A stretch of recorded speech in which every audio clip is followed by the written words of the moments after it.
Hey guys, Monochrome here. Welcome back to my channel. If you're new here, welcome. Genuinely good to have you. Today we're taking a look at the cold steel Kiridashi folding knife. The Kiridashi, a very traditional Japanese fixed blade utility knife. So let's take a closer look at this modern day version from Cold Steel. The first thing, this does not feature a traditional rocker lock mechanism or top lock. No. What you're seeing here is the Cold Steel Triad lock. Now, putting a Triad lock on a knife this small, and it is quite small. It looks bigger because the handle is wide. But using a Triad lock on something this size, that's like trying to squish a cockroach using a tank. But if I had to pick one over the other, I would much rather have a locking mechanism that is significantly overbuilt than one that is substandard. You get dual thumb stud openers, which, as you can see, same size. Now, this is not the sort of knife where you flick the thumb stud open. At least not for me, because the thumb studs are positioned a little too low to get a good flick going. You do have this channel here that helps your thumb onto the thumb stud, and it's on both sides. But still, this is something where you would normally ride the thumb stud open rather than flick it. And there you can see the traditional Kiridashi blade shape. There's no belly to the blade, no belly at all, just a straight cutting edge, very useful for a lot of utilitarian tasks. And it says Kiridashi on this side of the blade. And on the other side, Cold Steel. And it also tells you the type of stainless steel being used, which is going to be 4116 stainless steel. So not exactly the best in the industry, to put it mildly, but this is a working man's utility knife. This is not something for collectors. So there is that. And as usual, guys, there will be specs in the description box below. Be sure to check that out when the video is over. But I can say that the blade length, as you see here, is 2.5 inches. So thankfully, street legal in a lot of places for EDC purposes. But keep in mind, this blade does lock open. And here's what you get with the Triad lock. Now, on a traditional rocker lock or top lock mechanism, if you see that gap, ooh, there is something wrong with your lock mechanism, something seriously wrong. On a Triad lock, that gap is supposed to be there. This is an extremely strong lock mechanism on, again, a very small knife that looks quite a bit bigger than it really is because of the wide handles. Very useful blade shape. The only issue that I could see in terms of street legal carry is the fact that the blade in the open position is not going to be parallel to the ground or to a desk. No. When you open this, the blade is at an angle. Not like this, it's going to be like this. And when it's like that, the blade shape comes dangerously close to being single-edged and symmetrical. So no, this is not a dagger, but because that blade is angled upward from the bottom in the open position, it could violate laws against dirk and daggers. Not a dagger, but a single-edged dirk. So you have to be careful. Most knife laws, unfortunately, are very vague. And if you get stopped and searched by a police officer and he finds this and he opens it, he might be like, oh, well, you're carrying an illegal dirk. I'm going to confiscate this and you're going to have to pay a fine. Or if you're dealing with an officer who is corrupt, or maybe you mouthed off to him and you were disrespectful, yeah, out come the cuffs. I mean, sure, you can explain it in a courtroom later on, but it's going to be a hassle and it's going to more than likely cost you some money. Now, this is traditional plastic Zytel, and it looks as though there might be some traction on the handle scale. No, this is so incredibly shallow. I mean, it looks good. It looks good, absolutely. Points for appearance. It looks good. But this might as well be as smooth as this little thumb ramp. Yeah, because in the hand, when you've got it, it feels as though there's zero traction. Zero. There is absolutely zero traction in terms of feel. There is no jimping anywhere on the top or the bottom, no jimping at all for your thumb. And yeah, again, looks really nice, looks good. Might as well be completely smooth. This is a surprisingly smooth handled knife. Please keep that in mind if you normally need your utility or mundane chores use knife to have some grip, because maybe sometimes you get oil on your hands or your hands get dirty or maybe a little slippery. Yeah, this is not the knife for you if that's the case. That handle is slick. It doesn't look as though it would be slick. It is slick. Yeah, it is slick. If your hands are completely dry, it's not an issue. Now, I wear large size gloves, and this is realistically holding it. This is about a 3.5 finger grip right there. My pinky, half of my pinky is making contact with the rear of the handle. So keep that in them. Please keep that in mind. You do get a lanyard hole. Very nice. Very nice. So let's address the 800-pound gorilla in the room, because I've been avoiding it up until now.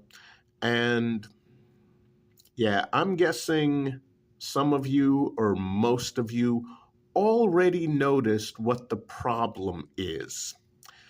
Let's flip the knife over. There's the problem. You get a Zytel polymer clip. Nope. Not joking. And some of you who are older, you know why that is a huge freaking issue. Okay, guys, a little bit of personal information about me. I attended high school back in the early to mid 1990s. That was back when you had knives such as Cold Steel's original Voyager model. You had Spyderco's original Delica and Endura models. And I'd say those were the big three, the most popular knives you could get for EDC purposes that were part of this new line of one-handers that used a thumb stud, thumb disc, or blade opening hole and came with pocket carry clips, integral Zytel molded pocket carry clips for right-hand users, tip-up carry. I was there. I was there during those times. Oh, yes, I was. I was a high school student. And I mean, obviously, Spyderco came out with the police model, the worker, and the standard before they came out with the Delica and the Endura. But those two last models, those were for working class individuals on a budget. Yes, believe it or not, back then, the Delica and the Endura were budget-priced offerings for the working class. I know. You take a look at one nowadays and you'd swear I was a liar. But for those of you who were alive back then and you owned them, you know I'm telling the truth. So what was the problem with those knives? Well, manufacturers realized, hey, if we make a Zytel-handled knife, we can make the clip along with the handle, and it would just be molded in. Perfect. Well, no, not perfect, because these freaking things would break. They would snap like dry twigs. It was horrible. And I have to be honest,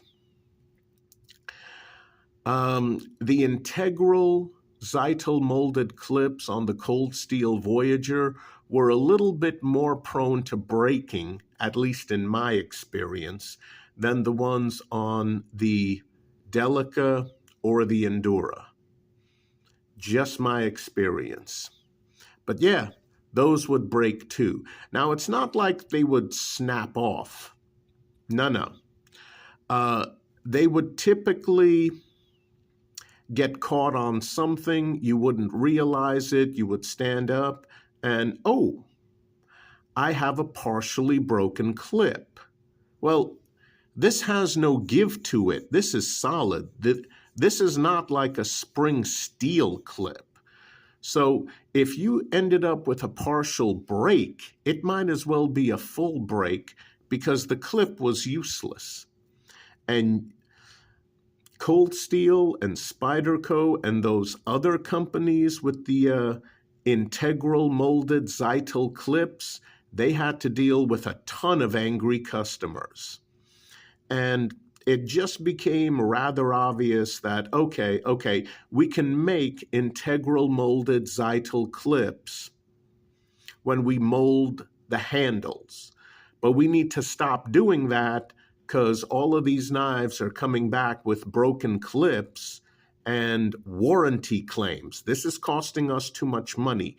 That is why, for the longest time, you saw and still see to this day black plastic handled knives that have metal clips that are screwed in.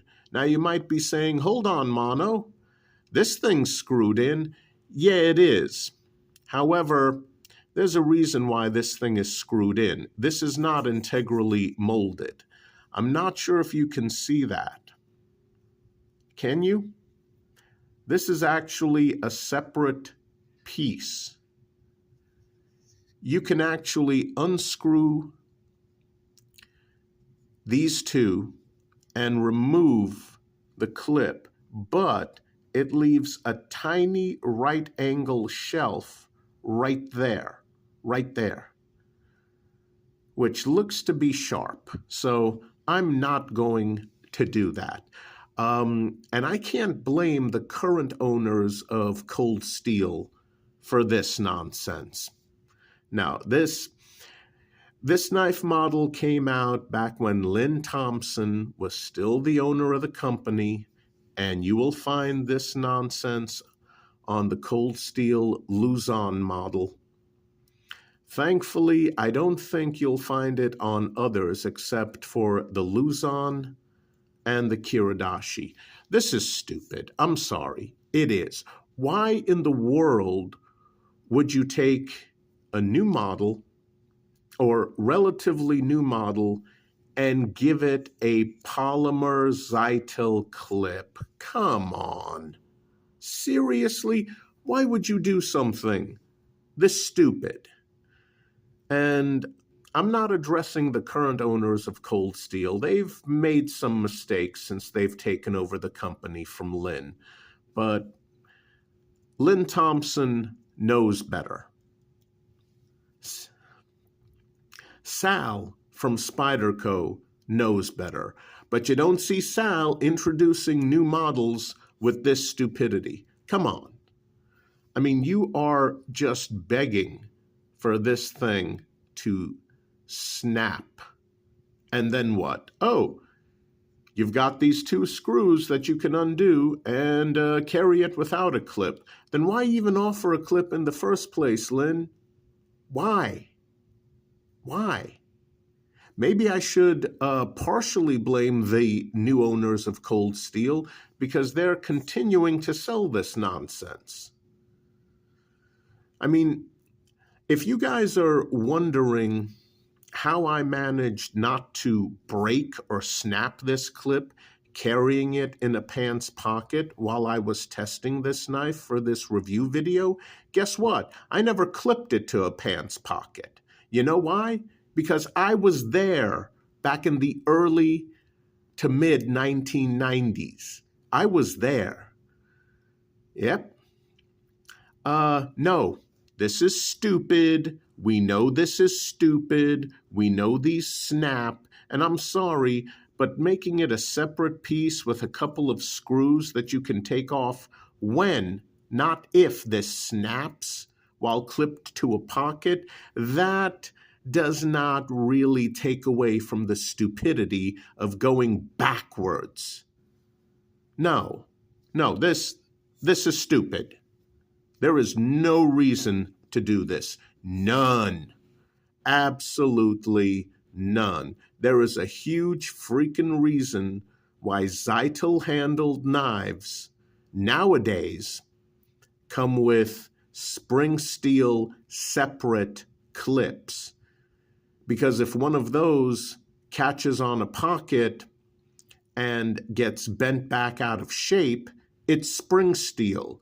You can take the screws off, you can bend it back, and you can still use it.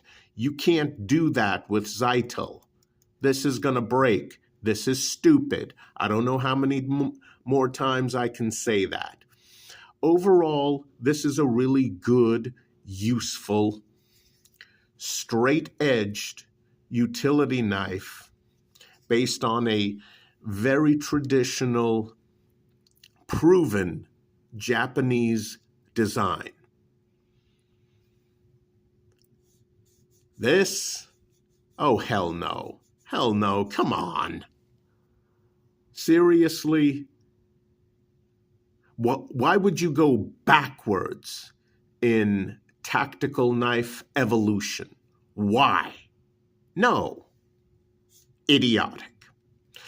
Am I going to give this an avoid because of this absolutely idiotic, stupid retro clip? No, I'm not. Because honestly, even though the handles are slick, unless your hands are completely dry, This is a really good, straight-edged utility knife. Absolutely excellent. This is something I would strongly recommend carrying in a coat or jacket pocket without this idiotic clip. Now you can remove the clip, although I would just leave it alone as is, because that little bit of thickness definitely helps with the grip.